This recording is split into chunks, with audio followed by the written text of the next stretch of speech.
in the middle of the competition, you and the organizer had a fight. Do you remember that? I think I did, yeah. But I should have carried myself a little bit more. As martial art training, and just stick to it. 5 years or so. What you're saying, I think, unfortunately, it's easier said than done. It's easy to say, okay, just join a martial arts gym and stick with it for 5 years. But in 5 years, life can happen. Just for the fans to know, my name is Ahmed Janahi. My hobby is Jiu-Jitsu. Looking back now, at the end of the year, I'm really proud of all of the things, experiences that I have went, friends that I have met. Everyone needs to have a passion, something that they do when they feel happy, when they feel sad, when they feel frustrated, when they feel like they are alone or with friends. Just for the fans to know, my name is Ahmed Janahi. I'm currently 29 years old. First, I'd like to say that I'm a son, I'm a husband, I'm a father, I'm a colleague, and at the end of the day, whenever I get some chance, I like to practice.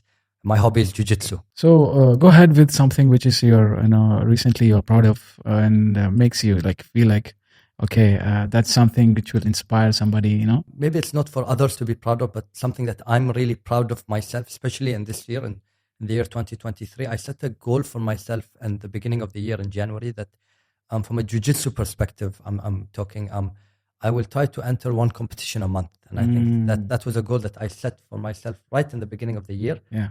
And now we're in, for the fans that are listening, now it's we're in December 2023. I'd like to say that I did a total of 10 competitions in 12 months.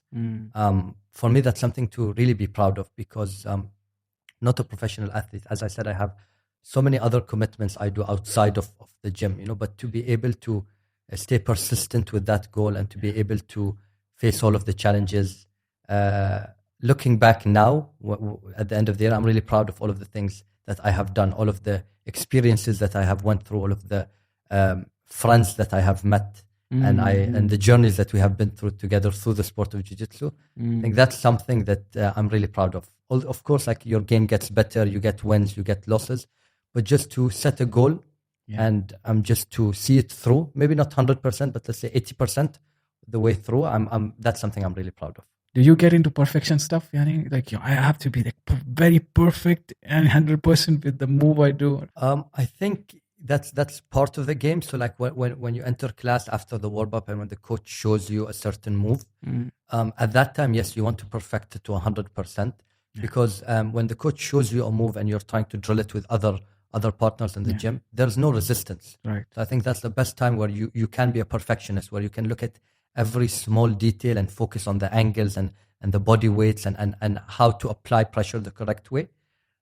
Realistically, once you get into sparring rounds and once you get into positional sparring and even in competition, maybe it's very hard, not impossible, very hard to do everything clean and perfect.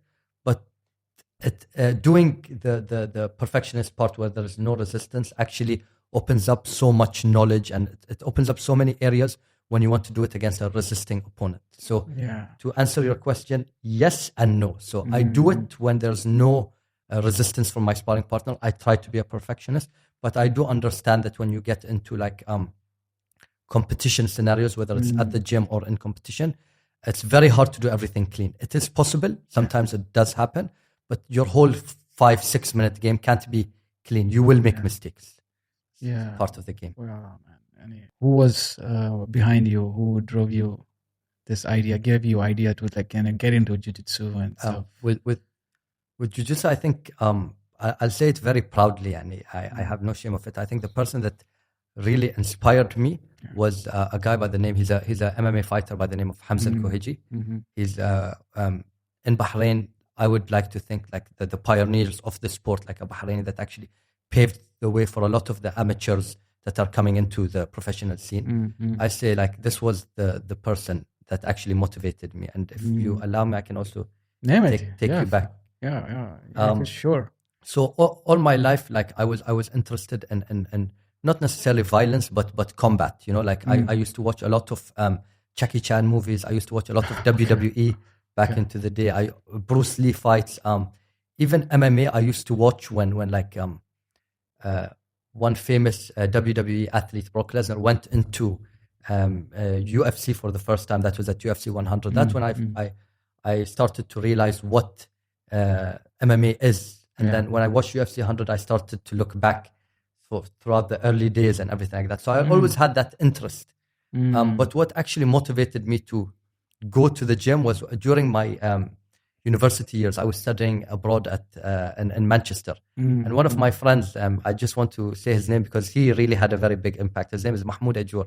I don't think he'll ever be listening to this podcast, but maybe he said, bro, tonight Hamza is fighting. And I'm like, which Hamza? He's like, Hamza Kohiji. He was in our school. I was like, yeah, what is he fighting? He's like, no, he's fighting MMA. I was like, where? UFC? He's like, no, he's just fighting over in India. It says professional debut or second fight. I'm not sure. And I was like, you're telling me Hamza Kohiji is actually going to fight in a few hours and we'll be able to watch him? He was like, yeah. And I was like, yeah, man, I'm down to watch. I love watching these combat stuff. Yeah.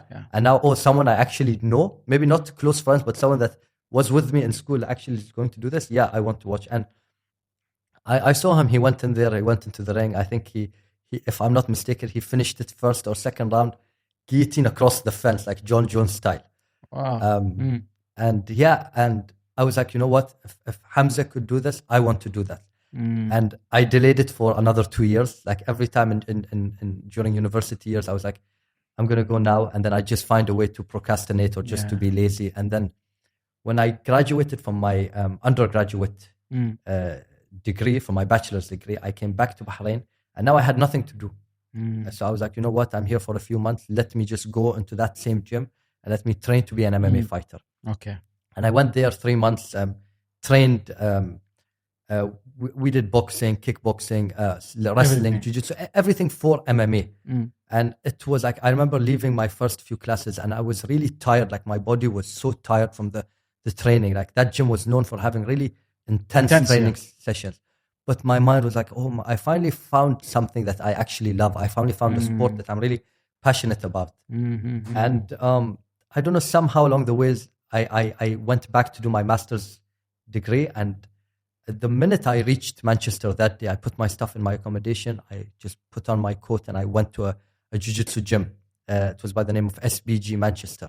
Oh, yes, that's amazing, gym. Yeah. At that time, even when they asked me like, what are the reason you're here? I'm like, you know what? I'm just a big UFC fan. I know Connor trains at SBG Ireland. Yes. I don't know if it's related or you're an affiliate gym, but yeah, I'm here. Back home, I just started training 4 months ago and I'm just here. And I went every single day. Like it was my best year being able to manage my studies and train consistently. And I do feel like I reaped a lot of the benefits of jiu-jitsu because it just made everything.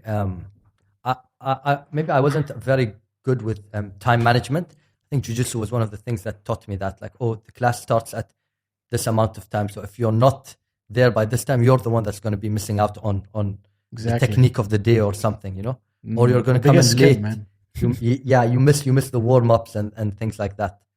For sure. So, yeah. That's how it started. And you have Hamza, Hamza Kohiji. Hamza al-Kohiji, yes. Oh, he's an MMA fighter. So I took a different path because I realized I don't like getting punched in the face. Yeah. And it's very hard. What's your thoughts on getting punched in the face? I mean, like if I didn't have... you know the hadith, right? No, please. I don't have like any... I cannot even paraphrase also. But the thing which is disliked is to get punched or punching on the face. So I'm like, that's something to stop. Okay, it's not good, huh? It's better to avoid it. But you should know stuff, like when and where and to whom. Yeah. So you never know where you're gonna punch or get punched, so you have to be ready for that. I think self-defense is one of a very important aspect, especially in nowadays. To know how much you have to control and how to take care. There you said it. And to be able to defend yourself and your family. With defense comes the chances of you getting punched in the face is higher. I would rather train for that rather than my first time being tested is actually getting punched in the face. But the reason why I don't do MMA or I stopped doing it or I took a different path was it was very hard for me to explain to my colleagues at work, and even like my family, that like you come back home from a long day and you have a bruise, and like, you know, you go to work with those bruises, people tend to think negatively of you. Exactly. And I think that was one of the main reasons where I just didn't want that. You know, I just wanted the competition aspect, the like the fighting aspect without a lot of the consequences. Yeah. And looking back at it now, I think I should have just, you know, not carried on and not give people's opinion that much value in my decision making.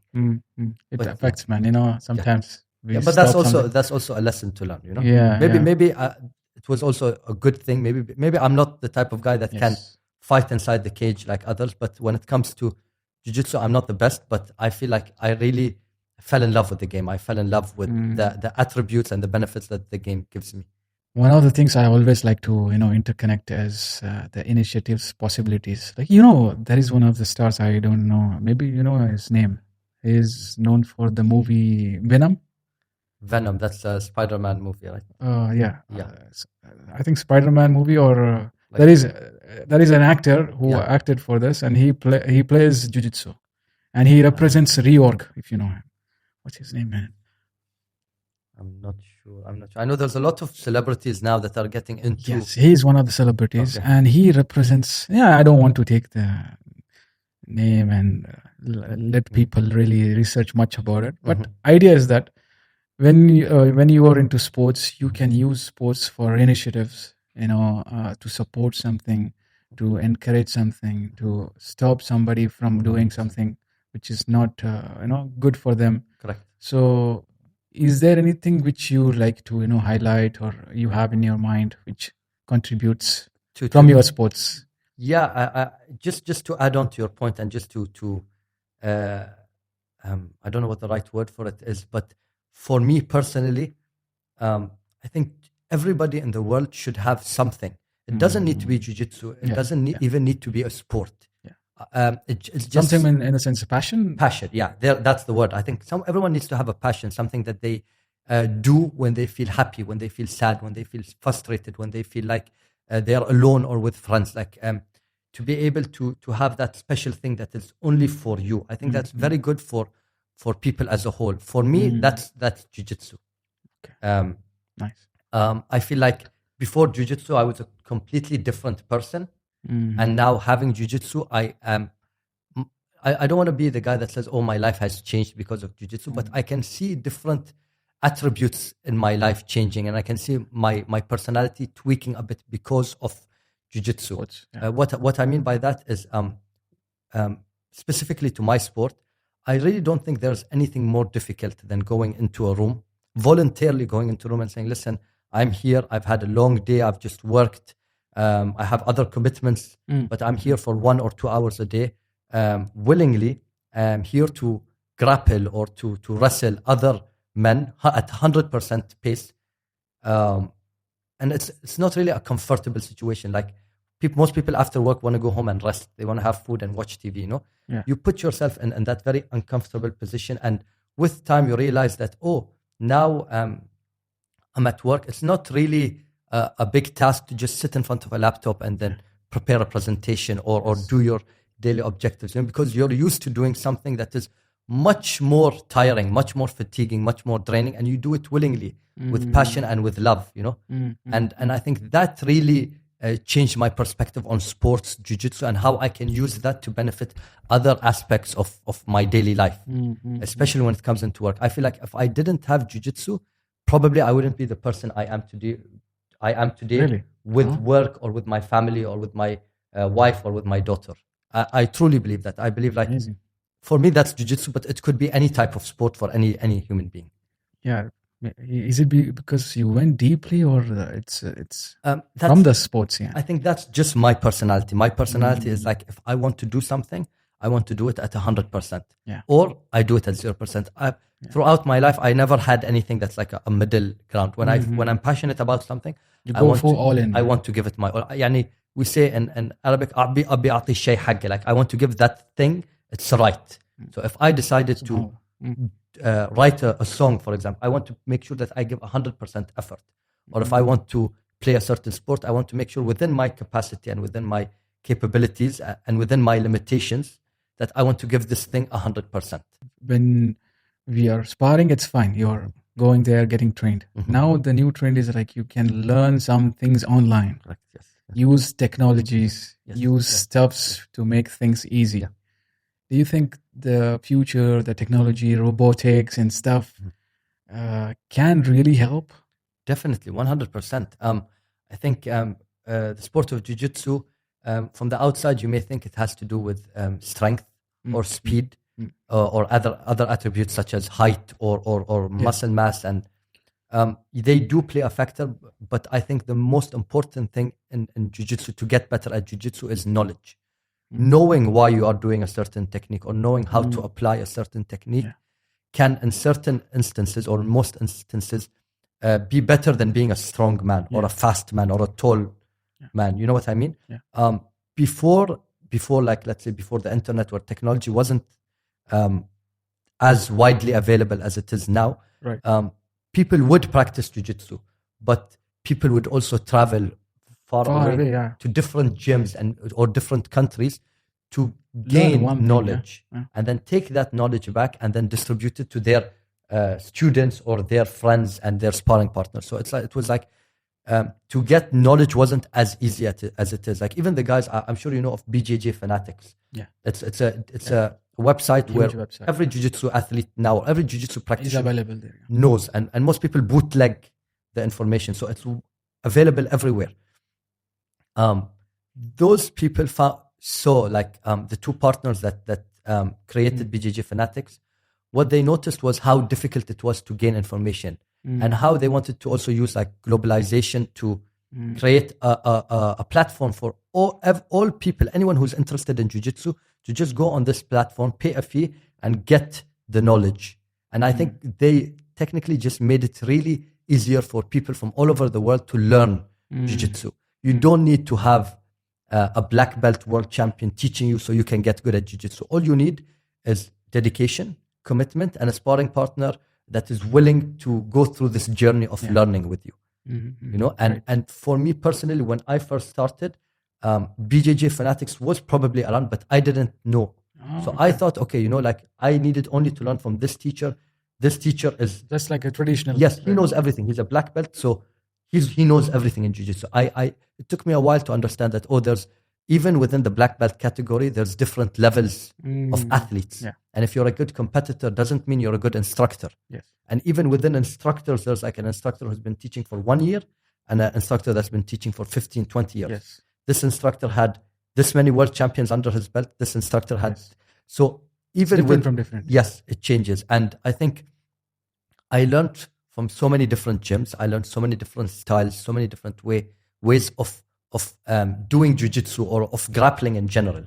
And every instructor had benefits that is added to my game that I have to go back and say, like, credit is given to you. Even though you taught me from a white belt up to a blue belt only, I still have to give you credit because some sort of foundation was built upon that. You know, and we can go into more detail about how different coaches have coached and the different preferences they have in terms of coaching.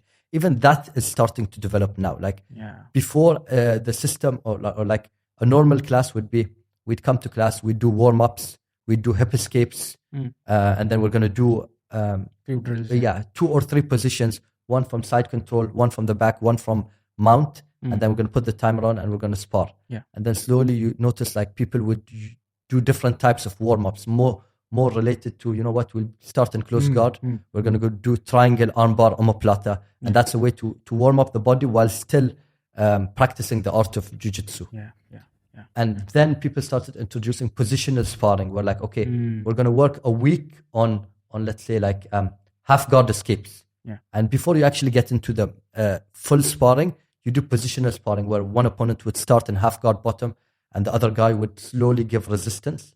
Help the guy on bottom to use what was taught throughout the week to help give them confidence when they get into the full sparring rounds. And even that is starting to develop. But for me personally, now I'm in an environment where my instructor allows me, because some instructors won't want you to take something off of YouTube or take something off of BJJ Fanatics because they feel like it's their responsibility to give you the knowledge. But now I'm in place where like my instructor encourages me, like, oh, you think this DVD is good, take it, study it, drill it with sparring partners, come in class early, and if you feel like it's useful, share it with others, you know.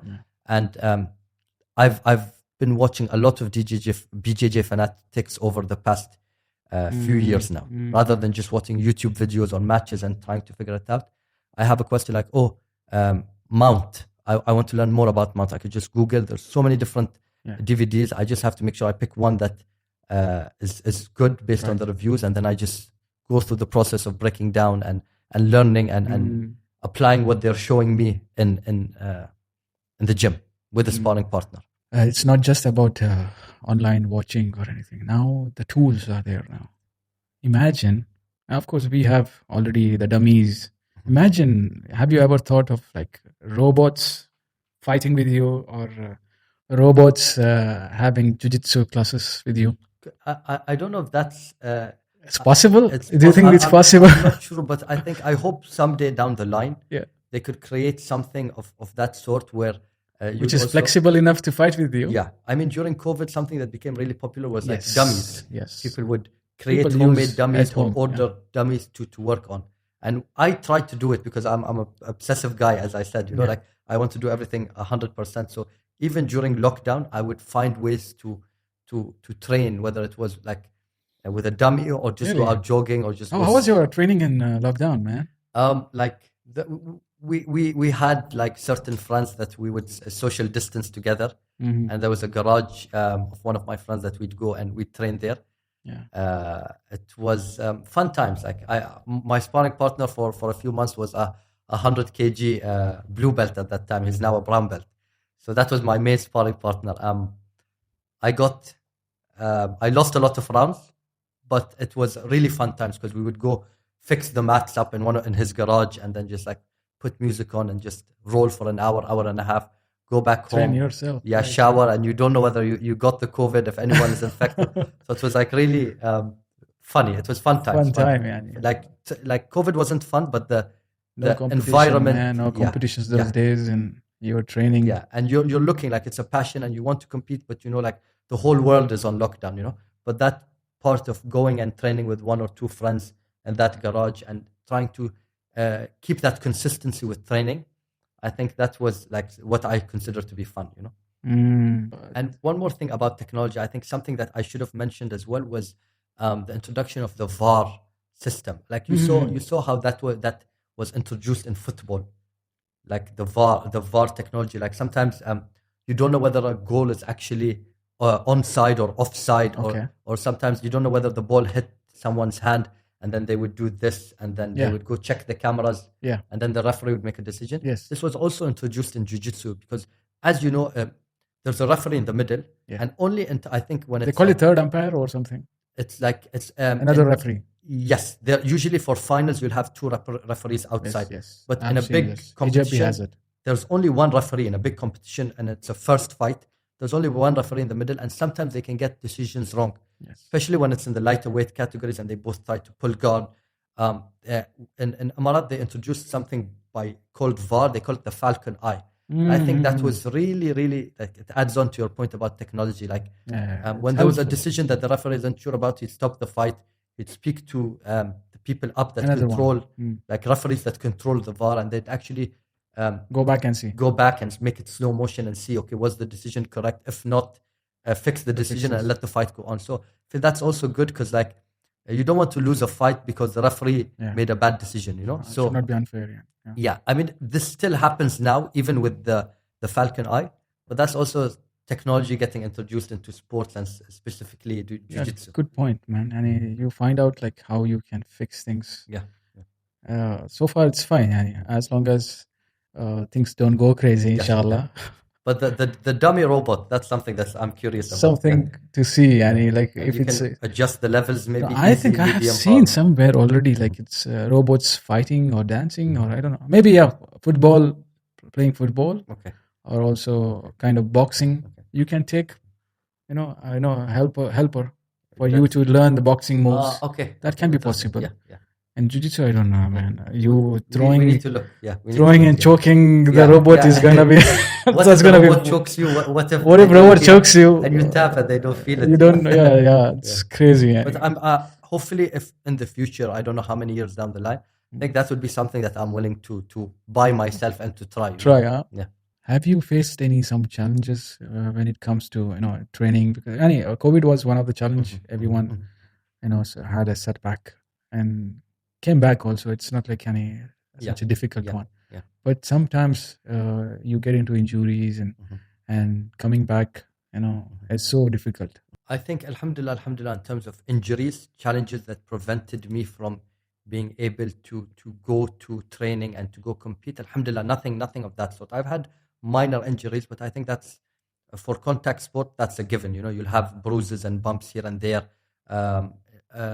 one or two maybe torn ligaments at competition level, but nothing serious that prevents me or stops me from playing the sport. So from that perspective, alhamdulillah, I think the challenges that I faced personally were all, from my experience, internal. As we talked off camera about this point, when it comes to competition, especially in the beginning stages, like white belt, blue belt, I'm now a purple belt, but even at purple belt level, when it came down to competition, I would take things too seriously. And too personally as well. Like if someone would sweep me in a competition match, I would just try to use every single I would try to use force and power, just try to overwhelm them with that. And then it took me a long time to realize that the game isn't aggressive, the game isn't violent. It's all focus and body mechanics and tactics and strategies and getting your opponent to play your game in areas where you're comfortable in, And that it took me a long time to realize that was the challenge that I was facing myself. Like I would perform really well in the gym, but when I would go out under the bright lights or in front of fans or in front of just strangers or people from my gym, I'd panic and I'd try to substitute my technique with strength. And then I realized the best strength of all is actually your technique. If your technique is clean, no matter how strong or fast your opponent is, you will get the reaction that you are looking for. And it's just, from the outside, it seems like it's an aggressive game, But once you do it, and once you do it very often, and once you get the opportunity to compete with people that are much better than you, then you realize, okay, they don't take anything personally. Like to them, it's not they have a game plan that they're working on and they want to come and implement it here. If it works, then they know that their game plan is better, but there's also things you can add on to it. And if it doesn't work, it's not because they are bad or that guy is stronger. It's just, I did something wrong here. Let me fix it. So nothing is personal. And to me, it took me a long time to realize, okay, that's the art of jiu-jitsu. To be able to compete without putting a lot of pressure on yourself, to be able to compete without hating your opponent. Your opponent is there to win as well, You need to look at it as he's just a body, he's just a body with a face, and his game will actually determine whether you win or lose, not this his face. Like something to me, that was my challenge. Like it took me a long time, and I think this year, because I was competing very often, I competed like 10 out of 12 months. So I competed much more often than I usually did. Before I would compete at least once a year, twice a year, and do as many local competitions in Bahrain that I could. Now I was like, you know what? I want to be as consistent as possible because I want to see whether or not like there are special people that can actually compete and win, or anybody in the world can do it. All they need to do is go in with a proper mindset. And then I just figured out, like, if Ahmed can do it, then anybody in the world can do it, It's just, and it takes a while to get into that mindset. I used to lose realizing your power. And before fights, I used to look at the opponent's name, and if he's a world champion, I would think, okay, I need to be stronger. But that's not how it works. Now, even if he's a world champion, you need to be much more calmer now. You need to be much more focused. I don't mean like just lie down and let him do whatever he wants, but there's that certain balance that I still didn't figure out. Like sometimes I get into fights, I'm too anxious and I do well. Sometimes I'm too anxious and I don't do well. It's just a balance, And yeah, I'm falling in love with finding my balance, if that makes sense. I'm falling in love with the game because it helps me understand myself more. Before every competition, no matter who you are, you're a white belt or you're a world champion, you, before entering and shaking hands with the referee and your opponent, you have to be scared, because it's a contact sport. Completely different environment. Yeah, you don't want to lose. The guy in front of you doesn't want to lose. You've had coaches that have helped you and sparring partners. He has the same. There are fans that you think are watching, but technically they're just waiting for their friends to come so they can cheer them on, So you put so much pressure on yourself.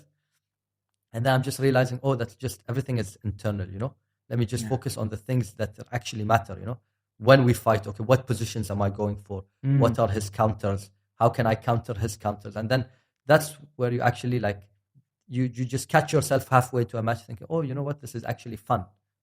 Right. This is actually fun. This isn't I'm not tense or I'm not angry. It's actually fun. I'm playing my game, he's playing his game. Yeah. And the best person will be the winner will be the best person on that 5 minutes. That's it. Nothing is personal. For that time. Yeah. Anybody can become a champion. Anybody can become a champion. Yes. It's not like you're not born a champion, but you need to have attributes that no one has.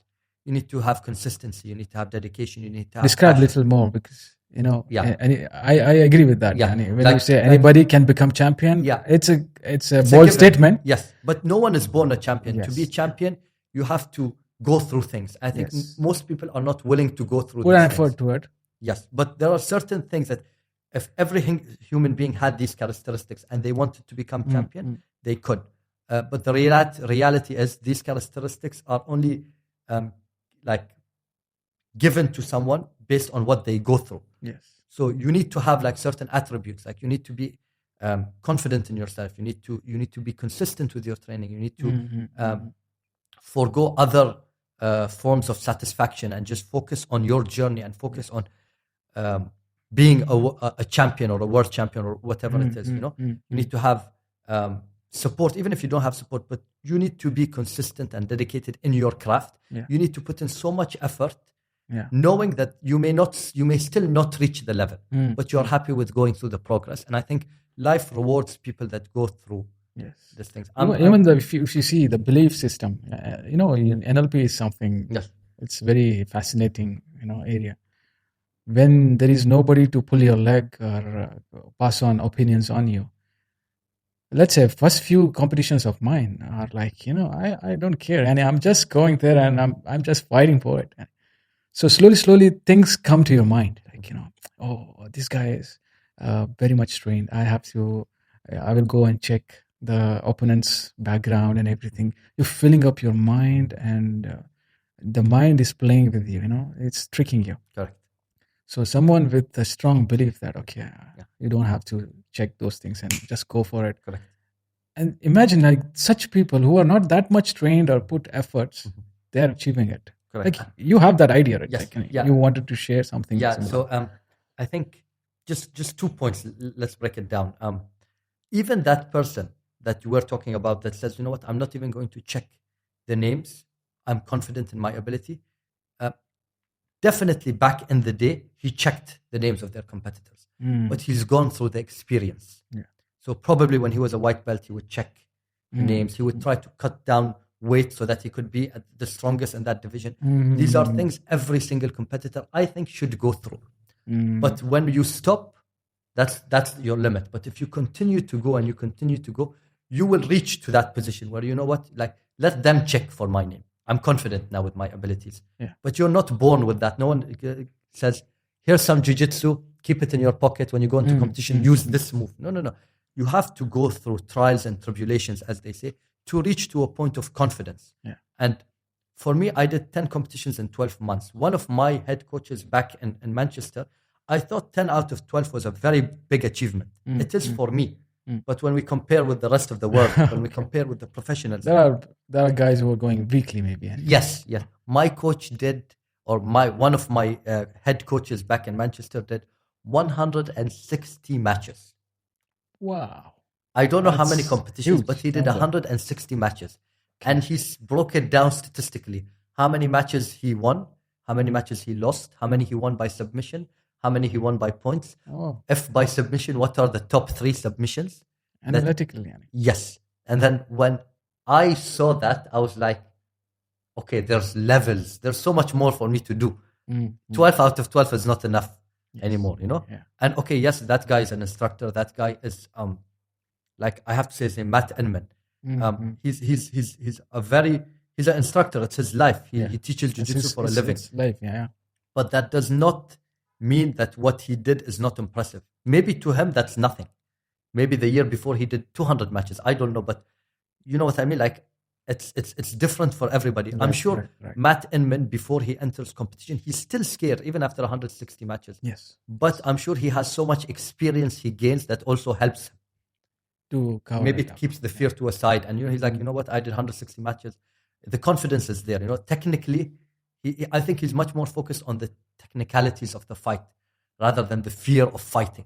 That also takes a while, to just break through. Like, oh, I'm going in there to fight. And then you realize, no, I'm going there to compete. Right. And then that's a big difference between fighting and competing. I think MMA, you need to go in with a mindset of, I'm going in there to fight. Because it literally is a fight. Yeah. Where jiu-jitsu, I think that mentality could give you the wrong result. Yeah. You need to go in there saying, listen, I'm in there to compete. I'm in there to be confident, to be calm, and to be focused, and to see where this fight goes.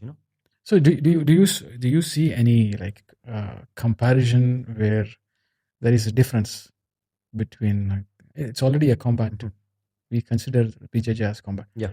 But still, do you see any difference with other combat sports when it comes to BJJ? Yes. So let's take a very, very well-known example. So back in the day, people would have this idea of if you knew jiu-jitsu, you would be able to win MMA fights and street fights.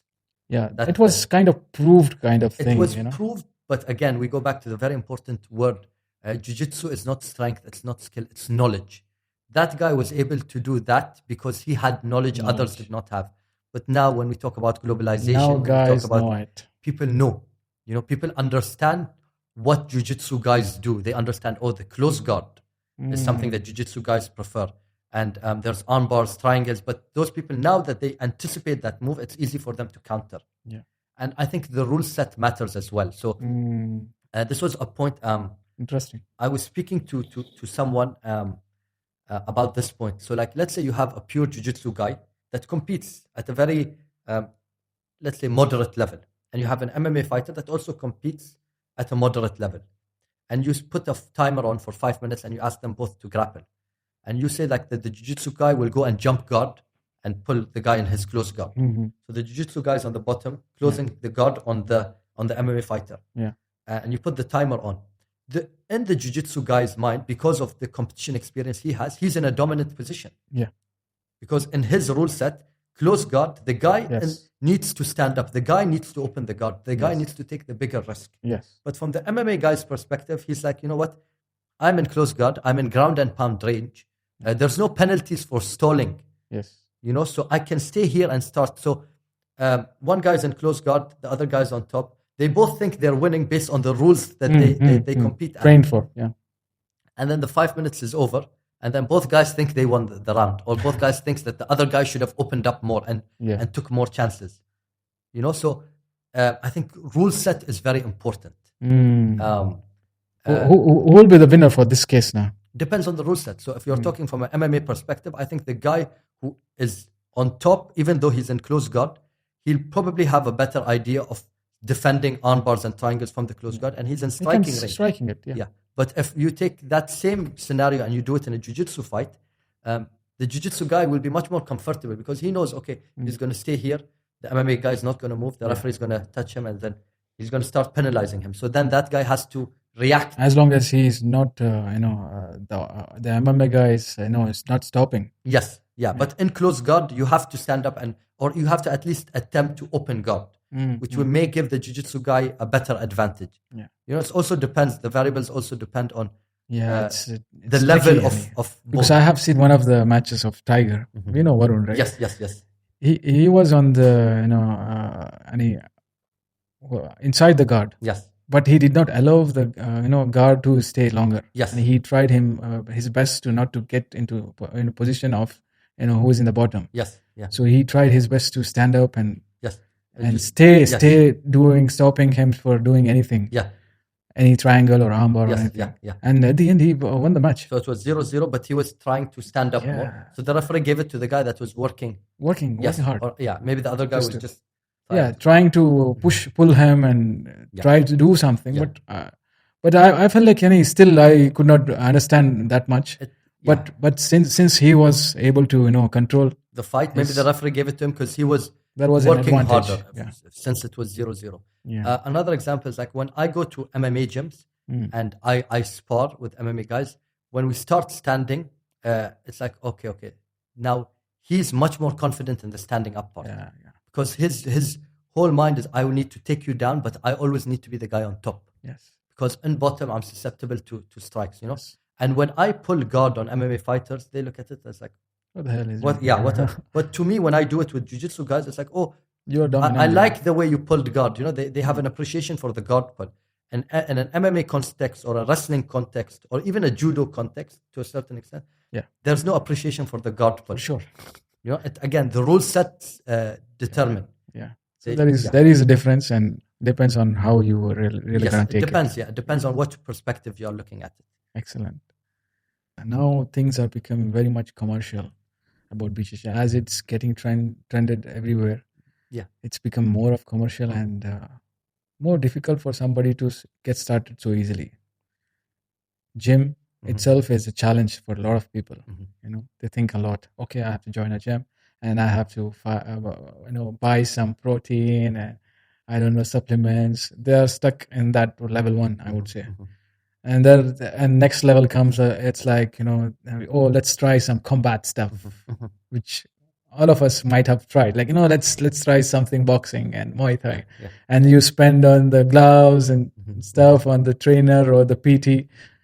And there is another level now. I see that BJJ is becoming so commercial. Whether it's gi, membership, or competition, it's not for all, I think.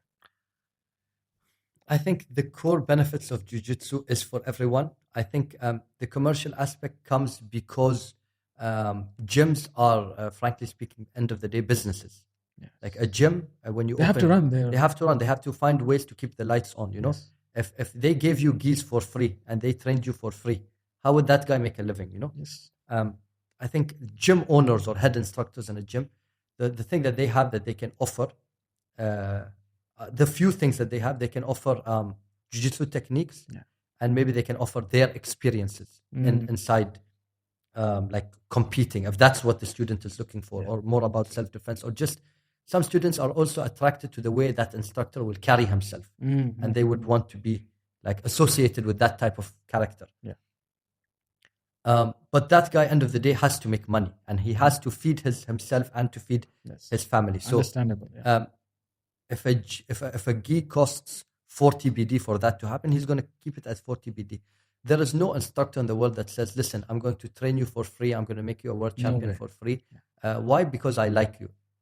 That's not serious. That guy has put in time and effort to gain that knowledge. And now he needs to give that knowledge out with a certain price, just like they do in BJJ Fanatics. Why wouldn't all the instructors keep their videos for free? Because end of the day, everything... So much effort is put on. Is put on, exactly. It's also commercial from the perspective now. There are a lot of gyms, not necessarily in Bahrain or the GCC, but all around the world. Like, you know that if you go to X amount of classes, you're going to get your blue belt. You know that if you go to X amount, if you pay enough for enough classes, you're going to get your purple. There are rewards. Now, that's also commercialized. Like before, back in the day, to get a jiu-jitsu blue belt was not easy. Bro, a blue belt. Commercialized. Yeah, before a blue belt, like they were far and few, like you would know the blue belts in certain areas. Nowadays, even there are black belts that got black belts based on the dedication and time that they put on the mat, and you can't take that away from them. But again, it's becoming much more commercialized. Like the value of a black belt isn't what it was, in my opinion, back in the day, Back in the day, if you were a black belt, it meant something. Nowadays, when a black belt comes into the room, even colored belts like brown or purple belt, they say, you know what? Yeah, he has that black belt, but let me play, let me test him. Let me feel what his level is like. And nowadays, but because of the globalization and the information just being available everywhere, Now you find very high level blue belts.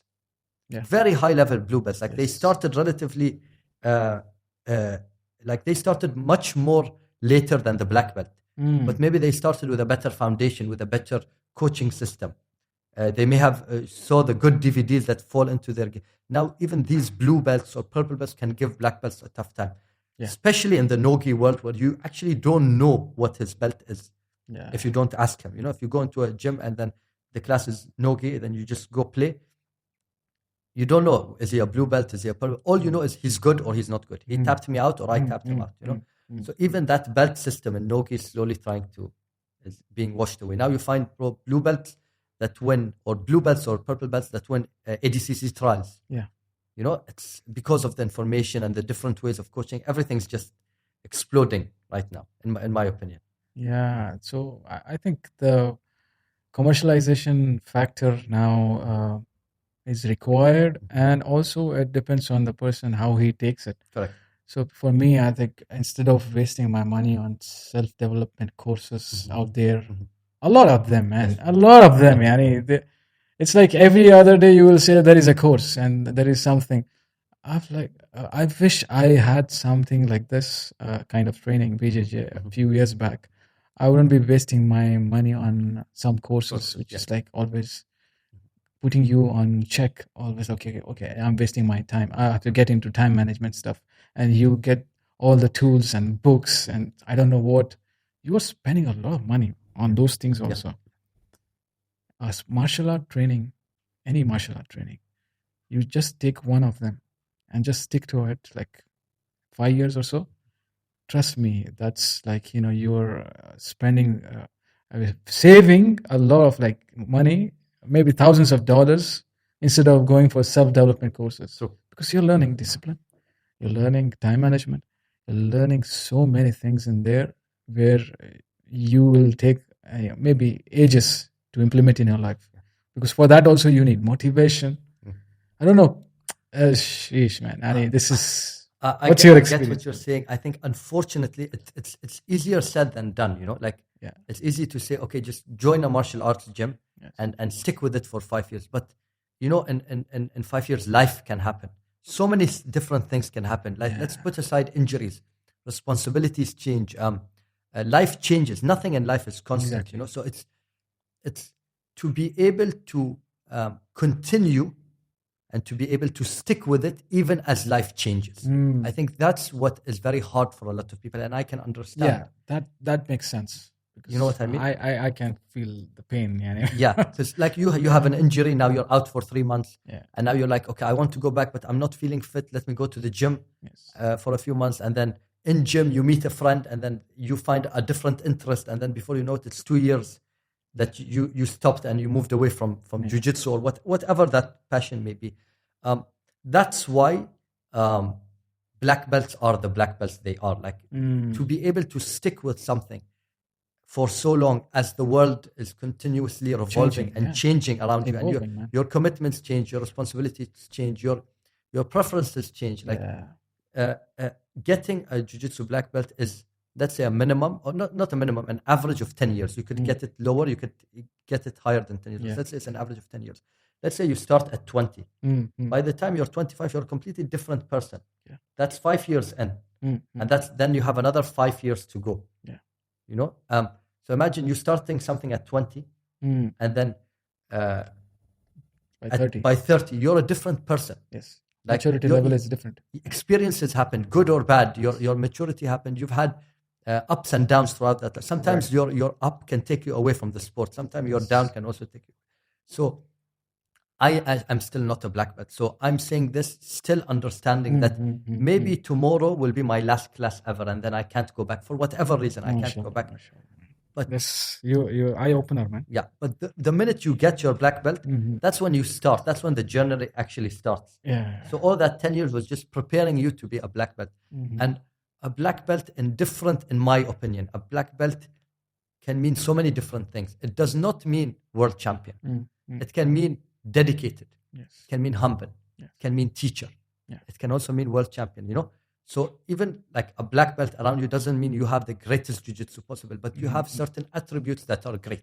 You know, your jiu-jitsu may not be the best in the world, but you have something you can offer other students. You can say you're reliable. You can come out with great values. Unless it's not a bot. And nowadays, you never know. Anyone can buy a belt off of eBay or Amazon, wear it, go into a gym and say, I'm a black belt. But the beauty about our sport is that within 30 seconds to a minute, you can figure out who is black belt, who is a black belt and who is not. You can figure out, and that's I think the most beautiful thing about this. BS proof. Like you can't wear a belt and come in. People will find you out. People will find out what your level is by just rolling with you. You can't hide it. True. Unless you wear the belt and you never roll. And you know what I mean? Yeah, it's not so easy to, we have a factor of like, as a human being, we know what is guilt. You cannot really just say, and next day morning, get up and say, I'm black belt. So. Can you just say, like, wake up one day and say, listen, I'm an architect now, give me a responsibility to design buildings. No way. Or I'm an engineer, or I'm a doctor, No. Again, it's the same thing, like, if you have a fake engineer within a room full of engineers, they will figure out he's fake. It's the same thing with jiu-jitsu. Yes. If you have a fake black belt in a room full of black belts, not real, or just in a room of other black belts, they'll be able to identify. Yes, yeah. Just the same. You really humbled me on the factor of, saying that any day we might stop. You never know. So sticking around with someone like, you and staying, around with people who are interested in this sports can really help. Yeah.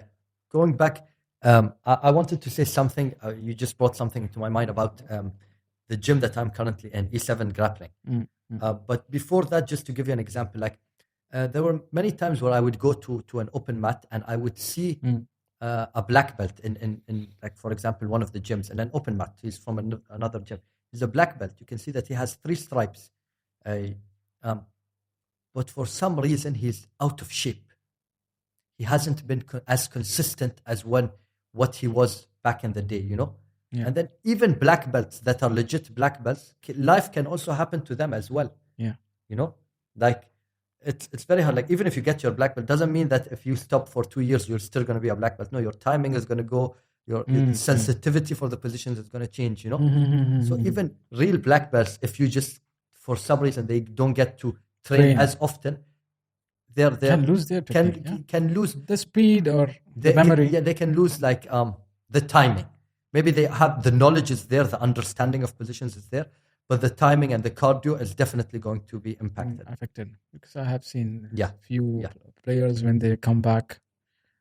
You can sense, even if they are higher belts, you can sense the difference. Yes. That how come, and sometimes you doubt, like, how come this guy was, champion once day, like a long time before, but now he's not able to handle me.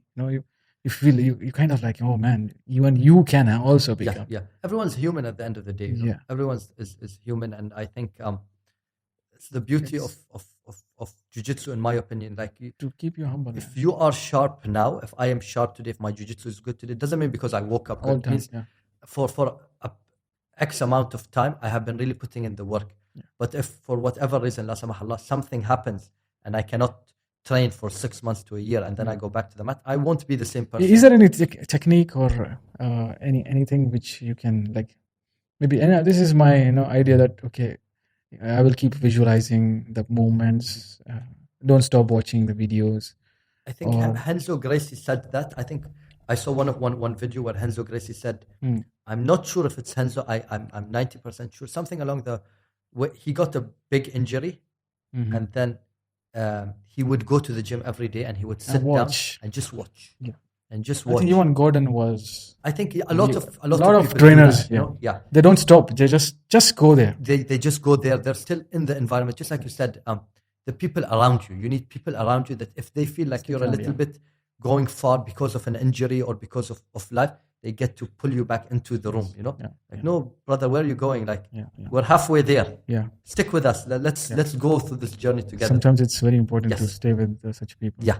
The environment that I am in now really helped me think the way I am thinking now, and it really helped me to grow and mature, not only as a human being, but more as a martial artist. I wouldn't say a jiu-jitsu guy or as a guy that's just falling in love with the technicalities and the the fundamental aspects of the sport, you know. When I go to the gym, it's not about winning or losing or beating my friend or him beating me and then counting how many points it was. No, it was about developing together as a team. Yeah. You know, and I think an environment, a healthy environment that is, a healthy environment can make your chances of being consistent much more higher. Yeah. Does that make sense? Like if you go to a gym where like there's like 60 students and one teacher, you may not have that one-to-one, and then slowly you could just not be as interested. But if you're in a room where everybody is friends and everybody wants the other person to get better, and then you feel like, okay, I want to go back. I want to go back. I want to go back because I want to help my friend, or my friend is helping me get better. And then you, along like throughout the journey, you notice, oh, like 5 years have passed by already, and like I'm getting closer to becoming the black belt that I started off wanting to be. Yeah. I just want to go back to your personality thing, which you shared. Not going personal. That's very important area, by the way. You know, and we can go hours and hours discussing about it. I think I remember you because of one of the fights you had somewhere in the middle of the competition. You and the organizer had a fight. Do you remember that? I think I did, but that, What happened? What happened? It was just again. I think I don't want to name anything there. Of course, and I wouldn't want to either. I wouldn't want to either. Just curious, what, like, you know.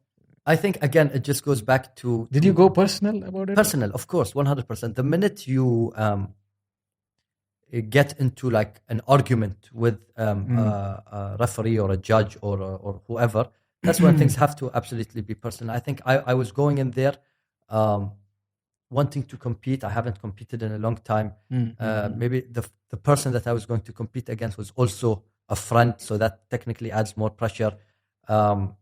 I went in there to, of course, win, but also have fun. Like I didn't go in there with any coach or anything. I just signed up my name and I just was like, listen, guys, I want to compete. There's not a lot of competitions in this country. Let me try my luck. And something happened where I was in a position, and I think I put myself in a like a DQ position. Whether or not I was right or wrong is not the point anymore, but I should have carried myself a little bit more respectfully, not towards external people, but towards myself. I think that's something that I also learned. You know, like even if you were wrong, I'm not saying I was wronged or I wasn't wrong, but even if you are wrong, you still need to be able to carry yourself in a much more professional way as a martial artist. And that was the conversation I was having with another person as this thing happened. It was like, no matter what, you need to be to carry yourself. And at that moment, it didn't register with me. Okay. Because I just lost the competition. I came here to win. I didn't even get a fight. It was 1 minute into it, you know. But now looking back, this was also a lesson for me to learn. Like, listen, who are you to think that you can win all of the time? End of the day, you're just a hobbyist, you know. Don't take things too personally. If you were wronged, you were wronged. If you weren't wronged, you lost. It's okay, you know. Losing shouldn't be something that is that bad that you get frustrated. No, losing is part of life, you know. Losses happen. Losses happen. Like you lose people, you lose family, you lose friends, you know. People pass away, you no longer get into, like, you lose relationships as well. Don't lose your insanity. So I shouldn't take things personal. And I said, that's one of the biggest lessons I learned through jiu-jitsu, you know. Nothing's personal. Nothing is personal. Everything is meant to be the way it's supposed to be. Okay. Everything, like, if it didn't happen to you yet, doesn't mean it's not going to happen. It's just wait for your turn, you know. Wait for your turn. And maybe at that age, I thought that I deserved it more than A or B or C. But now, as I'm growing, I'm realizing you feel you're more mature now. Yes. And I think, like, everyone looks back at certain things and wishes, like, I wish I acted in a more respectable way, you know, not for any reason, but for myself, you know, because I want people to, I don't want people to say, oh, this guy's good at jiu-jitsu, or this guy's good at wrestling, or this guy's good at striking. No, I just want, he's actually a good guy. To me, that's it.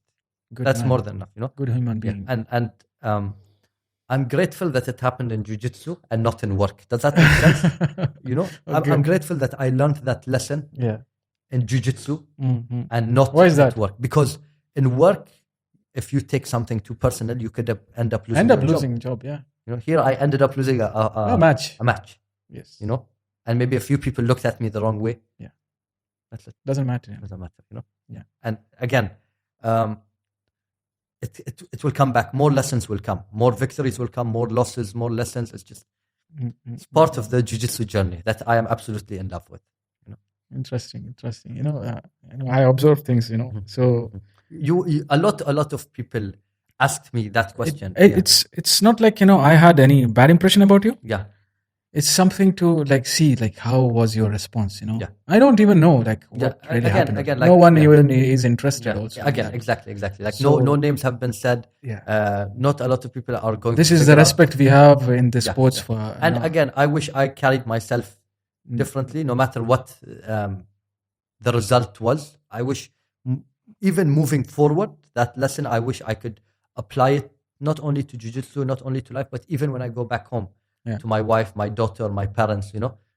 Sometimes even there, you just want to hold yourself. Yeah, control yourself, you know. Yeah.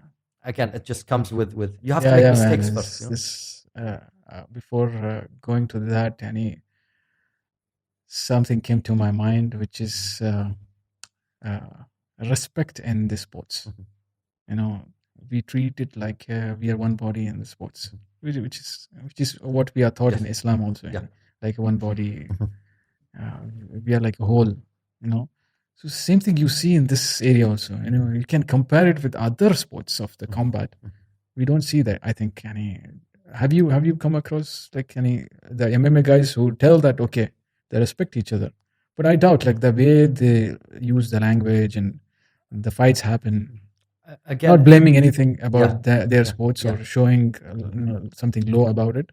Even that sports is also sports part of martial arts. But do you see any comparison there? In my opinion, I think like the stakes are much more higher in MMA. The chances of getting permanent damage is much more higher. It's not only the fight that will get people interested; it's the build-up for the fight.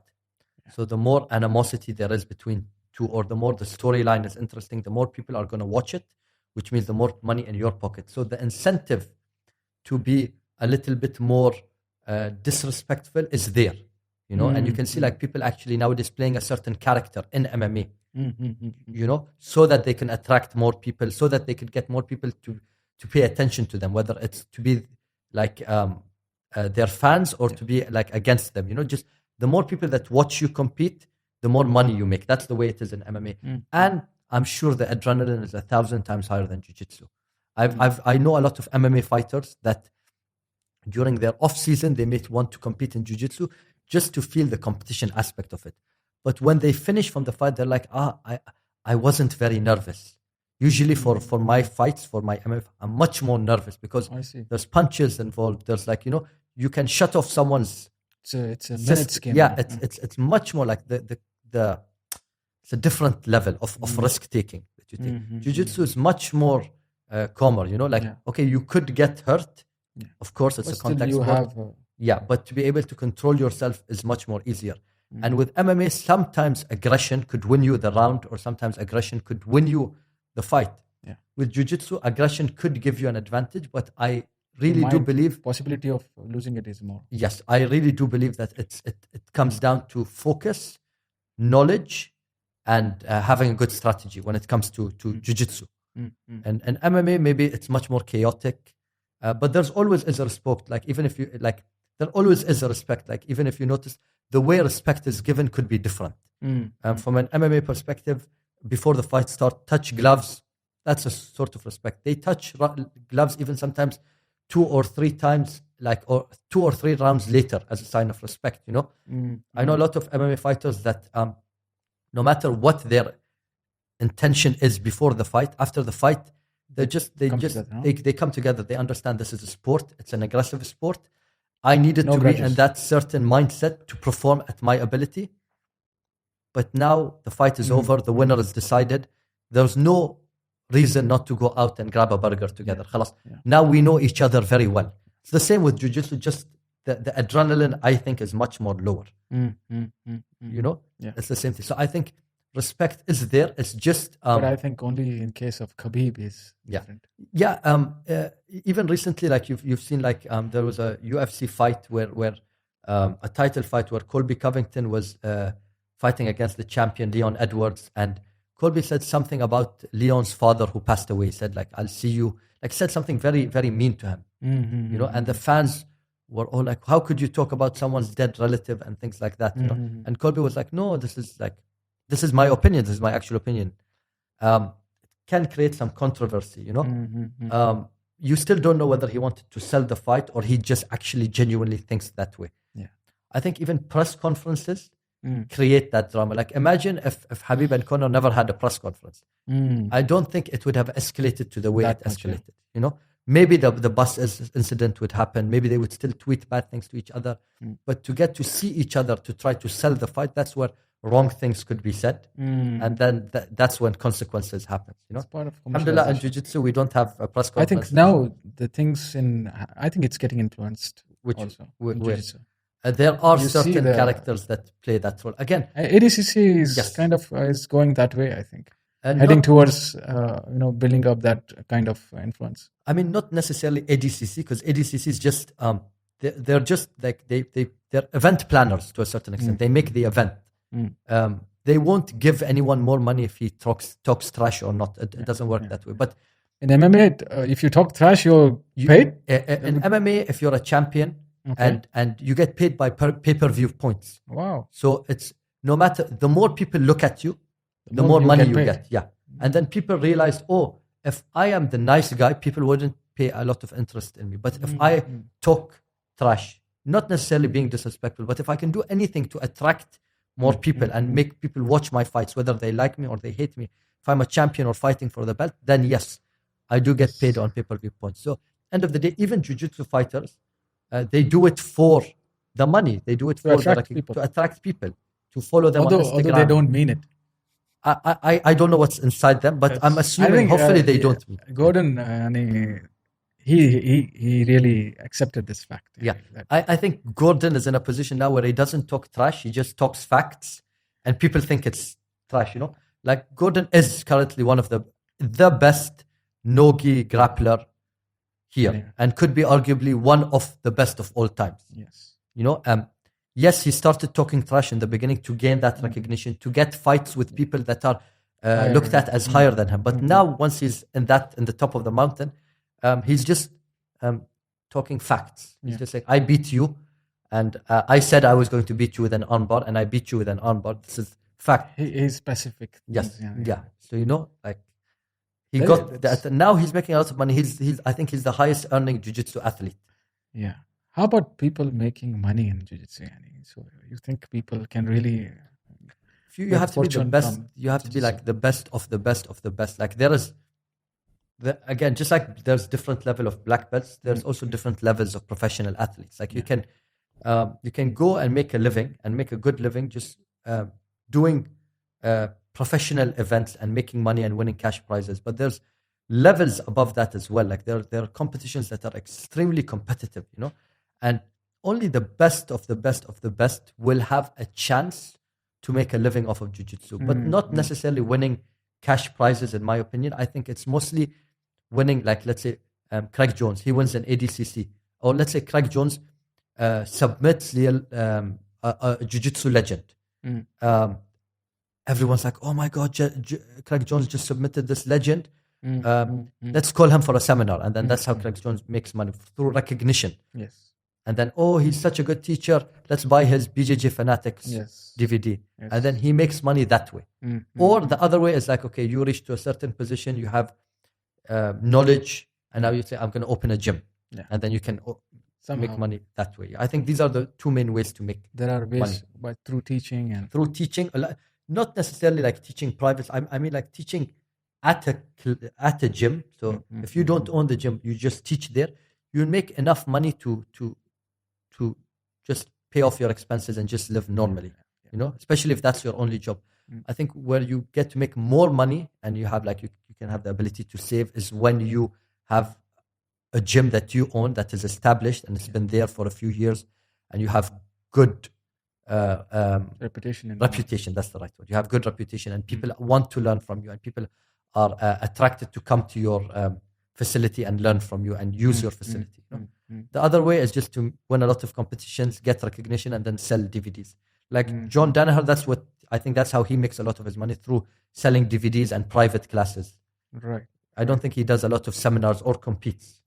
I know your goal is not just to be staying fit or just enjoying the sports. You must be having much bigger goal and beyond what you think about BJJ and how you're connecting this. Do you have any some kind of experience which is helping you to keep your spiritual part of yourself strong and also your personality strong for that? I think that's a if I understood the question right. Yeah, I think one is about goal setting and the other one is how like spirituality can or cannot help in terms of jiu-jitsu. I think or BJJ helping spirituality also. Okay, sometimes meditation. Yes, for many people, meditation, concentration, and focusing on something. It's so hard. Correct. They go for spend crazy amount of money and time to get there. This concentration ability, built on. Correct. But this sports is like an all-in-one stuff. It can be. That's a very nice question. I don't know how I can word it. I want to be as honest as possible. Just for myself, I think honesty is something that's maybe lacking in today's world, in my opinion. And sometimes, even at my own detriment, I would prefer to be as honest as I possibly can be. I feel like there is no direct relation between your spirituality and how good your jiu-jitsu is. For me personally, I was so consistent with jiu-jitsu for the past X amount of years. I think I've been training for 6, 7, 8 years. I'm not quite sure, but for a long time. And I was much more consistent with that than my spirituality, if you can imagine. But I came to a point where someone asked me a very specific question. He said, how come you're so committed and you're so dedicated to finish work and come to training and you do all that, but in terms of your spirituality, you do pray, but you don't pray on time. So how come you have the attributes of consistency and determination and dedication, but where it most matters, you're not giving it 100%. So you show me in different aspects of your life that you can give 100%. But with this, why are you giving me less than 100? Where you say your personality is you have to give 100% to everything. So I was caught off guard. I was really caught off guard. Okay, subhanallah. And that person was, he knows himself, because that person was the person that actually he caught you. He caught me. Even with that, I know we're going outside of jiu-jitsu. He asked me, when was the last time you went Umrah? I was like, I never went. And he was like, okay, next time you're coming with me. I was like, okay. And then he called me a few weeks later. He said, okay, get your tickets ready. We're going to Umrah in 3 weeks' time. And I was like, listen, bro, I've never been. He's like, yeah, we're going now. You're coming with me. And he actually took me to Umrah and we put all of that. And he's a very good role model to me from that perspective. He actually noticed something in me, and I don't think he even intended to plant the seed, but the seed was planted. And then he was like, you know what? Yeah, shame on me, for being so consistent and talking about dedication. But I'm just talking about here, there's, in my opinion, not everyone has to believe what I believe, but there's something that's much, much more bigger than jiu-jitsu and current life, and that's the afterlife. And okay, what am I doing? So I'm learning technique so I can go compete for this small test. What about the big test? If I have the attributes to be dedicated and consistent, what's praying 5 times a day and being more closer to God from that perspective? So that friend, without realizing, planted a seed in me, and then he watered it when he took me to Umrah. When I saw Allah's house for the first time, I was like, okay, now you're giving me goosebumps. Yes, this to me is much more I would never do a podcast talking about my spirituality, because that's spiritual, it's private, But again, I feel like because you give out, because I do the things that I do here, God also rewards me. It's like, okay, Ahmed, I know you like this, so I'm also going to reward you from that perspective, you know? See? Yeah. And shout out to that person. He knows himself. I don't want to, because I don't want to say his name if he doesn't want his name to be said. Yeah. But I'm sure if he listens to this, he knows who he is. Yes. And yeah, reality, there's no relationship. Spirituality takes a higher precedent than any form of sport or martial art or anything. This goes like million. It's higher than anything else. But to me, the way it was said to me was like, okay, now I have to, because there's no, you owe it. I owe it to myself and to my God, like, you know, and we're blessed, bro. Much better. Yeah, you look at the current circumstances in Palestine, for example, and throughout the world, bro. People have it 10 times harder than what we have it. And we're blessed and privileged to be sitting here in a podcast talking about jiu-jitsu, you know, and we have jobs, we have electricity, we have water. Not everyone has that, you know. Agree. And it's the minimal thing you can do is just to put your head and say thank you for everything you have. And you can also ask for more if you want, but just put your head down and do your duty, you know, do your duty before you think of anything else. And you look at, going back to sports, you look at, like, for example, Habib or even Muhammad Mokayev, you can see that their faith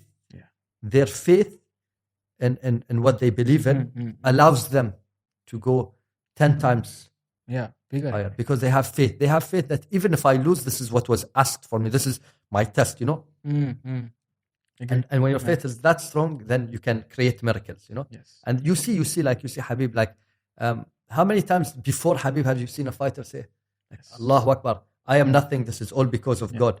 And he motivated so many other Muslim fighters to do that, you know. Now even in jiu-jitsu, like, someone wins and then the first thing they do, you know. It's globally, the impact is huge. It doesn't relate. Like, you can find someone that's an atheist that can have good jiu-jitsu, but there's, like, for me, I feel like when this improved, my jiu-jitsu also improved.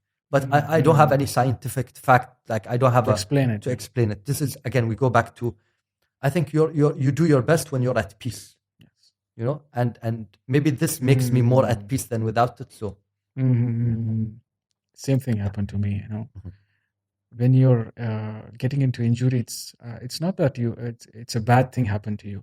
Sometimes it's to, you know, give you some pause moment to, you know, really question things, you know, why you're doing things, you know.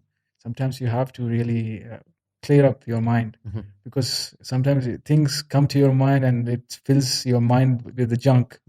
And that's not good for us, because in the long run, this ego thing it's real. It's there. You cannot really deny the fact that it's going to mess up things. You need ego for a certain level, but it's going to mess up things. So connecting yourself with God has been always, like, you know, multiplying your ability to make better things. It's amazing. You know? And it's, again, just like, I don't want to compare it to jiu-jitsu, but just like any other thing, it's a continuous process. It doesn't mean that if for the past 5 years you were dedicated to your religion, doesn't mean in the next 5 years, like, anything can happen, life can happen. It's just we need to constantly remind ourselves as human beings that we are always we can always do wrong, but we choose to do right. You know, and we have to continue on that path. And sometimes we may slip, but that doesn't mean we're bad people. It's just I think that's the nature. Just keep reminding yourself. And I think doing your as duty.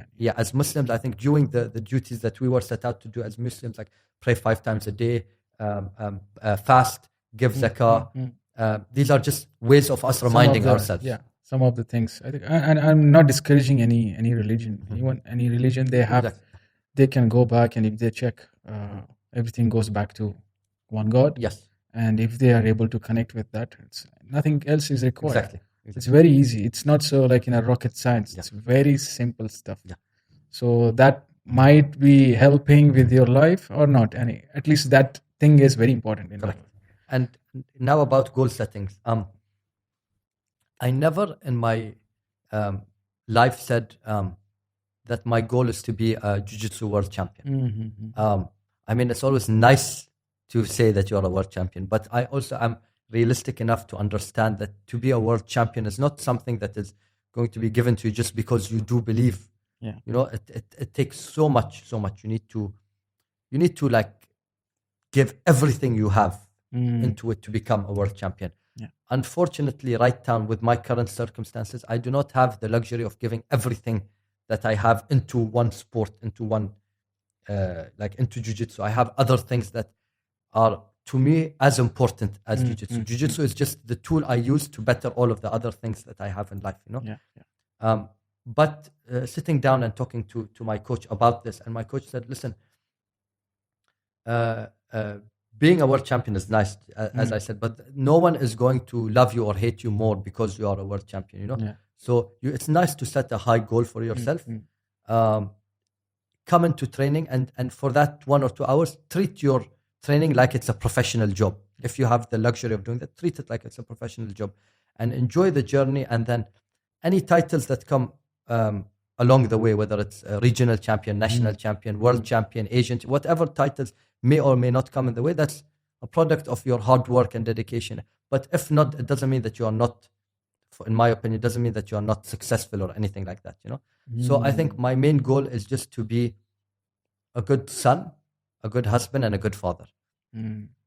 That's it. That's my main goal. And in order for me to do that, I may need to do some jiu-jitsu on the side, and I need, you know, but that's just the tool I use to become a good son, a good husband, and a good father. I think that's what matters, you know. Yeah. And with that, you become a good human being, and you become a good citizen. There are so many roles of life which just to be a peaceful guy, you know. To be a peaceful guy that gives more good to the world than bad. Which is required more now. Yeah, that's it. You know, like I love teaching people. Like if a white belt comes and says, "How did you do this move?" I will spend a full day just to sit down with him and just to show him that position. Not because I want to take credit or I want this person to be a world champion or anything. No, it's just that you ask me for something. That's the least I can do. Oh, you want to know something about something that I'm really interested in? Come, let me show you what I know. And then hopefully that can add to you. Yeah. And that's it. Yeah. And before I get into rapid fire questions to you, one quick sharing you can do on the way you train. I like that way you train with me and when we spar, although we get to, once in a while to get to spar, that it's not about win always, Yani, you know, it's something which like, you know, cooperating concept which you have. Yeah, I think again, it also goes back to the first thing or the first challenging thing I learned. It's not always a competition, or it's not always I have to win this round. You know, I feel like there are certain times where I want to win that round, especially if it's against like a higher belt. But if it's someone that's a lower belt that has an injury or something, I don't mind giving up position. بالعكس, it makes my jiu-jitsu better, and it will make your jiu-jitsu better, and it will be funner, and the chances of injuries are reduced, you know. Sometimes I go to MMA gyms where we start standing, and I do wrestle much more often than I did. I do wrestle. I'm starting to fall in love with wrestling. But again, I know that the easiest path for me would be maybe to go with my A game. Okay. But again, I just keep my ego to the side and I go, listen, I don't want the easiest rounds, and I don't want to tap as many amateur MMA fighters that I can find or people from other gyms. I want to go in there and leave with so much things to work on, or so much things that I worked on to just have a better understanding, you know? Right. So I started to put myself in a bad position. Before, if someone passed my guard, I would think, oh no. Now I'm like, okay, pass my guard, but what can I do next time, you know? And with you, I think that's what happened. I saw like you came in, you had an hour round, and you were like, no, my knee is hurting. I said, does it hurt that you need to go home? You're like, no, I just want to take it. I said, okay, with me, another 6 minutes won't do any harm to your knee. So let's just flow. Probably you rolled with a few white belts that are a little bit aggressive, and they wanted to win. And you can't blame them. You know, it's a competitive sport. But come here, let's flow roll. Let me see your game. Because I would rather understand your game than win. Let me see what this guy can do.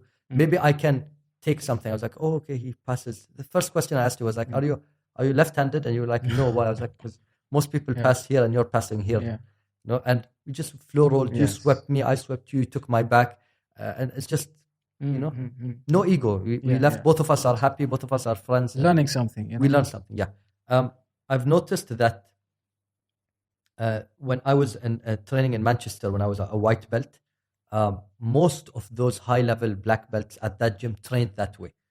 So they would open up their game much more. Not everything was tight. I'm sure when it was time to compete, they would all play their A game. Yeah. But no, people were much looser. People would let people like... really flow. Yes, like a black belt would let a purple belt sweep him. And he will let him sweep and pass, and then he will start defending, And when the purple belt taps out the black belt, it's not like, there's an understanding of here we're letting things go. Because in competition, what matters is the sequences. Yes. If everything is tight in training, you'll probably go through like 4 or 5 sequences until the finish comes. Right. But if you open up your game, you can get 10 or 15 sequences because you're both acknowledging the other person's game and you're letting each other work, So having more sequences is you're solving more problems within 6 minutes. Right. Rather than solving less problems but more tensely. There's a time and place for everything, Right. Also, anything you want to relate it with the life? It's a very hard question. It's a hard question. It's you and me, I know how we can really use it in our life because there are many ways I would see because the way I used to react, it's very very quick and there is no response time, and it's not response; it's mostly reaction, like an animal. So that thing has improved. The time for response is improved. I have enough time to stop myself, think about it, and find out solution if there is. If no, stay calm, wait for a time, and it automatically things will become better. So that change people have seen in me, family members and everyone. You see the maturity level. So similar experience, I think people will have when they get into jiu-jitsu. Yes, definitely. You'd hope that like. I would hope that my experiences are very similar to a new white belt. I'm hoping the same thing, I hope that they have a positive outlook on jiu-jitsu. I don't wish for any white belt to go into a gym and get hurt 1 week into jiu-jitsu and never do it again. I would hope that people could like understand the sport of jiu-jitsu, enjoy the sport of jiu-jitsu, or I don't want to say jiu-jitsu, let's say grappling or mixed martial arts or martial arts in general, just so it's not specific to one's sport. I just wish anybody would find their passion, get introduced to it in a good, appropriate way, and stick with it until they start to see positive benefits in their life, in their personal life. Yeah. Barakallah feek, man. But I want to take few rapid fire questions. So, how do you want yourself to be remembered? With kindness. I want people to know that he's kind.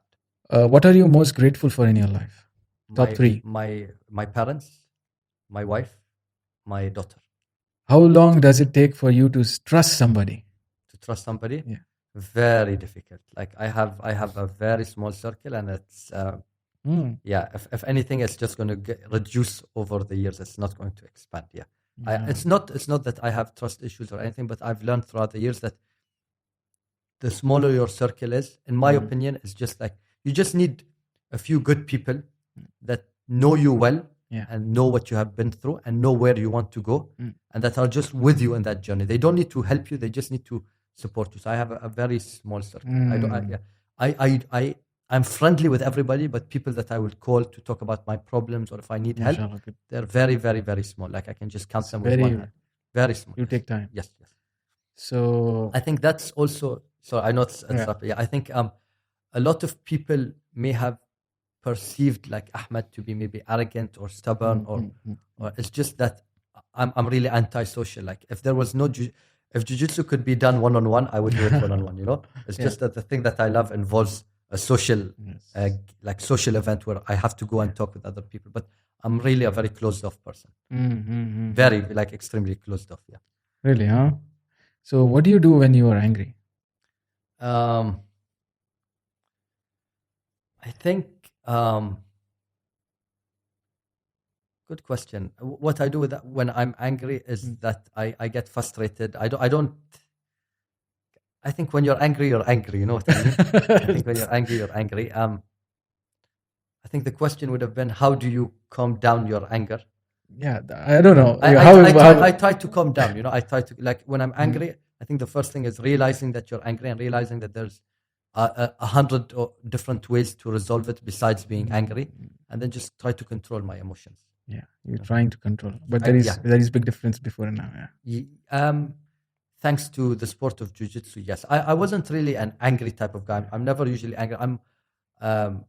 I'm not a very angry or aggressive person, but I think now when I do get angry, it's easier to calm down. Who is that influencer in your life, on the social media, who is winning your heart right now? Yani? Okay. From a jiu-jitsu perspective, it's not someone that's very far, someone that's very close to me, and that's my current coach, Iyas Hamza. I think that is my influence, not only on the mats but also off the mats. I like to see how that person carries himself outside of the mats, but also within the mats. The amount of knowledge that human being has, it's to me, it's really second to none. Like, he has so much knowledge in different aspects, and that's what I am trying to be. I'm trying to be that guy that if you ask him a question, he can give you 3 or 4 different responses when it comes to grappling, or when it comes to Hamza Koheji. Iyas Hamza, yes, my coach. Iyas Hamza. Yes. Okay. I think that's someone that in the sport of jiu-jitsu, that's someone who I look up to. What is that one thing which annoys you the most? I think what would annoy me the most, or what annoys me the worst, is when you work hard at something and you still don't get it. I think that's what annoys me the most. But now I also understand that if you don't get it now, doesn't mean it's not going to come to you in the future, you know? So I think now I'm starting to realize that timing is very important. Like, maybe you want something yesterday, but yesterday wasn't the right time. Maybe if you got it yesterday, then you would have not understand its value. Maybe if you want something and you wait for it, and then by the time you get it, you appreciate it a bit more. Is there any book which is like had a profound effect on you? Mostly, brother, like even audiobooks, I reach to a position where I get to finish it. Mostly podcasts. Like the David Goggins story. I've saw a lot of podcasts about David. I think that's someone that really inspires me. A few jiu-jitsu athletes here and there, like listening to their story. One book I was given by my cousin, Ahmed Al-Awadi. He gave me a book about GSP. GSP is a famous UFC fighter, George St. Pierre. And his book was, I read that book before actually starting martial arts. And I read that book while I was going back and forth between Manchester and Bahrain during my years of study. So that was something that I would read on the plane, keep, and then 6 months later when I'm coming back to Bahrain, I would take it and then continue from where I left off. But there was this one part, I think it's in the beginning of the book, which talks about like his day.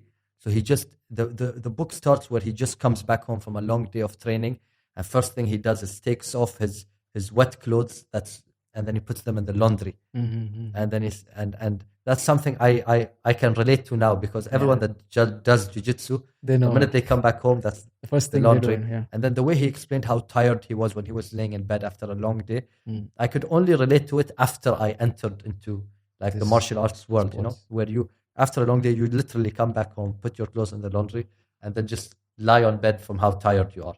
Exactly. So that one book is something that I actually didn't finish, but I was very close to finishing. What's that one new technology which can make an impact in the future? I'm really not a big technology guy. Like even if there's something that could be done easier with technology, I'm more of a pen and paper type of guy. So I can't answer that. 3 skills wish you learned it before and you had a chance to have it done. Confidence. I think like when I was younger, I may have lacked confidence, not necessarily being scared, but I wish I had more confidence.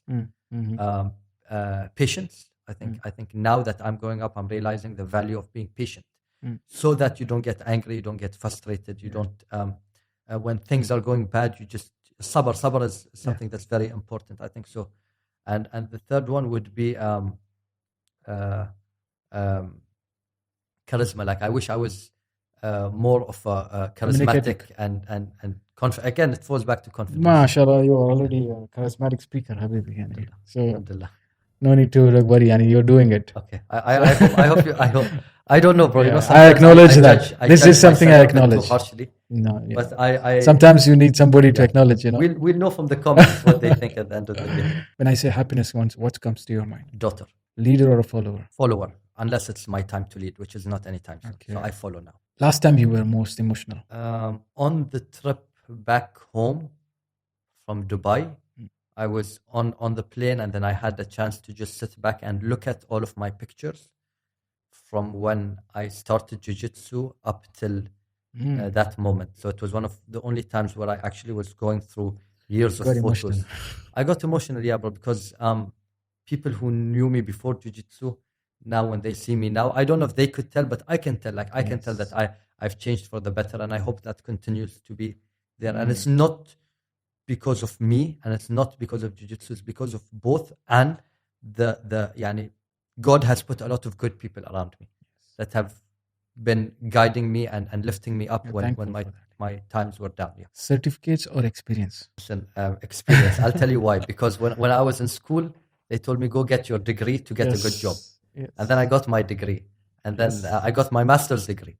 And then people, once you get a job, they'll say, there's this saying which says you are overqualified with no experience. So if I could go back, maybe I would have just stuck with my undergraduate degree and stay with the experience. And got more experience down the way. Yeah. So I think experience is king. Quality of life or quantity of life? Quality of life. Quality, definitely. When I say money, what comes to your mind? To be able to provide for my parents, my wife and daughter. That's, to me, money is just to be a tool that I can give comfort to others. That's it. Yeah. To me, my money is jiu-jitsu, honestly. Like my time, my happiness is spending time on the mat. Like on Fridays when I have nothing to do, I'm looking for people to train with, because that's where I actually find my happiness. Just learning new things, just training, not necessarily sparring, just drilling in new techniques, working on a game plan, looking at DVDs, trying to contribute through your passion. Yes, yeah. And nowadays, just recently, people would just get in touch, like, oh, if you have some time, can we do a private and things like that. So that's also something that gives me help, just to give back, but money is just to give to the people I love, just so they can feel comfortable. Yeah. So they don't have to worry. When I say, okay, being organized or attention to the details. Okay. I'm a very disorganized person. Like if you see my desk in work, I have papers all over the place, but I know what everything means. Yeah. But to someone from outside, they'll think, oh, this desk is messy. But I think my way of being organized is to be messy. Yeah. So I would have attention to the details better. I think so, yeah. Because I'd have books and papers and things that I've written from 2 weeks ago here, but I actually know everything that's there. And I know that on this book, if I just flip 2 pages, that's what I wrote last week. But to someone that's just looking at my desk, they'll think I'm messy. One thing is getting old. What comes to your mind? When I was very young, I had the fear of growing up and dying. There was this literal fear. Yeah, no, there was this literal fear. I think because I was very young when I first experienced what death was. My grandfather, my father's father, passed away, and he lived with us in the house shortly before he passed away. So I used to see him every day. He was in my house. He was being taken care of by my mother and my father. So, and he used to really love WWE. So I would go buy DVDs of WWE SmackDown or Raw, and just sit next to him, and we don't need to talk. I just put wrestling DVDs, and we would sit down and watch. And I remember once he came and he asked me because when I was a kid, I would order Happy Meals, like cheeseburgers and stuff like that. And one day he came up to me, and there was no one at home. Like my mother wasn't there, and my father wasn't there, and it was just me and him. And he was like, "Can you order me one of those burgers?" And I knew that I shouldn't have, because he's on a strict diet. But I went and I got him the burger. So when my mother came back, she said, did you eat lunch? He's like, no, I'm not hungry today. And she found it to be weird that I told her I gave him a cheeseburger. And I he was really an important figure in my life at that time. And then one day I just woke up and I saw my parents crying, and they said he passed away. And I couldn't understand. I think I was very young for me to understand. Like I was 11, 12, maybe 13 at the most, to understand that, I won't see him again. And this is going to happen now to everyone that's older than me. There'll be a time where I don't see them, and that really put fear in me. That really put a lot of fear in me. But now I think it's the opposite. Now I think, okay, you have X amount of years, maybe until you die, could be sooner, you never know. Everything is already written by God, but you have this many years. Just do the best you can do. Like, live your life, but also prepare for the next life. So do good deeds, because you never know when your time will come. So death is not something I fear of now. It's just something like, I know it's coming, just like it's coming for everybody. Just do the best you can now to face it. To face it. Yeah. So it's like, create something good for this world. Leave a good legacy behind. Leave something for your family that will be here when you're gone. And also prepare, make your salah, make your everything, just so you can balance. Yeah. So lastly, how was this interview? Well, bro, as I said, I'm a big fan of podcasts. I never thought in my life that I would be asked to be interviewed for anything, sports, work, or anything like that, to talk for your experience. To talk, for this amount of time. And it's very professional. Thank you so much for having me. I'm loving the setup here, the cameras, the flashlight. I feel like I'm an important figure. Man, you are important. But thank you so much for just considering me to be here. I should acknowledge the professional way of training you have for yourself and for others when you're contributing and cooperating with people. And also, I have to acknowledge as a human being you are, and keep continuing what you're doing is amazing, because this is what we need. The more good we have in our society, the better it is. Because otherwise, this energy we see now is very sucking, and it's destroying things. We are after human beings now. It's such a bad level. The way things are evolving, it should be better, but things are becoming worse. And alhamdulillah, we are in the part of the world where still we have hope. And inshallah, this way, if we can contribute, inshallah, that will be a great thing. That's why I acknowledge the talented people like you, and being such a humble guy, and you accepted my invitation. Definitely. Barakallah feek. Thank you so inshallah, much. I hope your experiences of your reaches out to most of the people, and they appreciate and also learn something from it. Even if it is one lesson, I'm sure there are so many lessons to learn. This is what I like, when you're comparing to, I'm a book reader also, but sitting with someone and knowing their, experiences is amazing. It's different. I try to live their experience in few, hours, and that's different experience. I wish people are able to experience that, and hope we will continue coming back like this with more content and more, detail and deep conversation, because within 1 or 2 hours, it's not enough to cover everything. Not enough. I could go more and more about it, but there is more to it, and we are building up our community. If you want to be part of our community and you want to contribute something, always stay in touch, subscribe, and also share with your friends and family. And if you have any few words to say, we can.